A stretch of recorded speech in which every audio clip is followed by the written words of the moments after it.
زۆر کەس پرسیار دەکات دەڵێ مامۆستا ئەمە دوکانی سەرافمان هەیە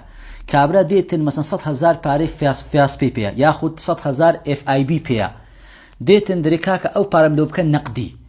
ئەمەش حەقی عمولەی خۆمان لە باتی 199 پێ دەینەوە 1000 ناری عمولە دەجێڕینەوە یاخود بەعکسەوە کابرا دەرێ کاکە 100,000م لە بۆ فلان جێی لە ڕەوانکە لە بۆ فلان کەسی ڕەوانکە ئەمەش لە باتی ئەوەی 101,000 لێ وەردەگرین ئایا ئەو پارە ئەو عمولەی کە زیادەی وەردەگرین 1000 دینارەکەیە ئایا ڕیبایە یاخود ڕیبانیە دەستە بابی ڕیبای ناستە بابی ڕیبای والله أعلم ناستا بابي الرباي بلكو أو بابتا دستا أجري خدمة كري خدمة جزاري أو كابرايا صرافة كدانشتيا كري لسرا شاگردي هي پاري آوي دا يبدا پاري كاربا دا يبدا ضريبي دا بيبداتن ونيا اي كابرا آمادنية بيتن پارا گورنو دا بكاتن بسط اللي وقري وسط بيداتوا كابرا اگا پارا گورنو دا بكاتن تستفادك لو حالتي خێرەکەی وی لەوەیە قازانجەکەی وی لەوەیە ئەو هەموو خزم زاری پێشەش دەکاتن ئەو پارەی دەداتە تو مقابلی ئەوەی پارەکەی لۆ تو کردە نەقد 10,000 عمرە لێوە دەگریتن والله أعلم ئیشکالتی دانیە لەبەر چەند نقطەی یەکەم شت ئەوە دەستا بابی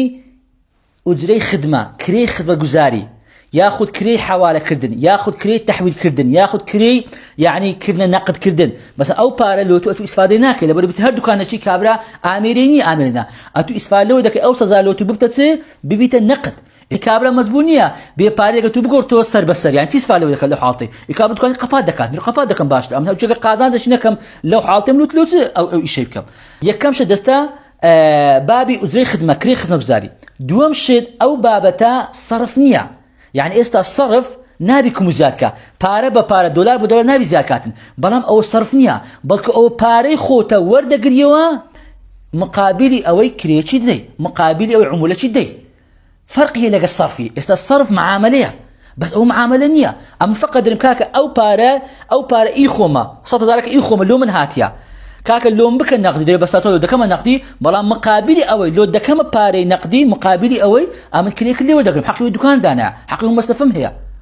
كواتا او الصرفنيه وهو قرض شنيا است قرضكم زياد كهزنا زياد كاتن قرض او الربايه بلا قرض شنيا وبابته كواتا يكم شت عموليه دوم شت صرفنيه تاو كبرينكم زياد نابيتن سيمشتيش قرض شنيا است قرض يش بجائزنيا تشكو قرض نابك مزياد كلي بك خطر قريوا است برهم هكا كوصزار دمي بقر باش دوروش قصتيكم لو بينا وزائز نيا الربا قرض نابي او زياد كم تبكيتن بل او بابته فقط كابرا باري خوتا دداتوا مقابل او كلو دكات نقد كريك اللي ودقري راحه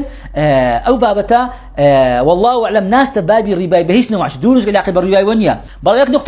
نقطه ادبي اقامان لي بيتن اويش لو احتياطي خوي او كاسي صرافه باري عمولكي لبارا اصلكي زداكوا واتا تكراي مكه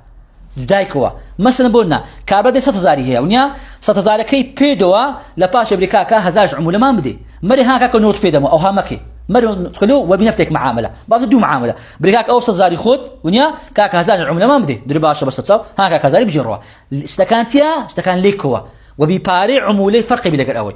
ياخذ كابلا دريكاكا 100,000 روان كلو فلان الشيء بري باشا بس تصاو 100,000 روان كا بريكاكا 100,000 ما بدي 1000 ناش عمولة ها يعني ليش يانكوا مريكاكا 100,000 بدي وبنفتك بارا باري خوت ورقو بزدا عمولتيش زياده وقروا يعني او دام انا قلت من حرامه يتسمى له حالتي كر همو بازار من بقص لو همو خر ايش سوسي راوس ليس حالي حاضر ناكري هرتي خركه بست الشركه لو ما الشركه دولترا هم بونو ايش بس 10,000 هيك ناكري ام است حاليا بتسم لبو 3000 لو 50,000 باسم الشركه 5,000 بس بنزيني داخوتي امن عمولش ندم ناكاكا يعني اشتكى مادام مخرج شرعيتي دا مادام مزالتي دا مادام علماء رجال بدا انسان مسلمان نبي الشيء خلق زحمه كا صراحه يعني است امن لو خو مثلا نايكا مانعتني برك امن نايكا والله او خلق له خو ديكات حلال اشكال ثانيه او اسلوب علماء دائما علماء لسر خويا قرصي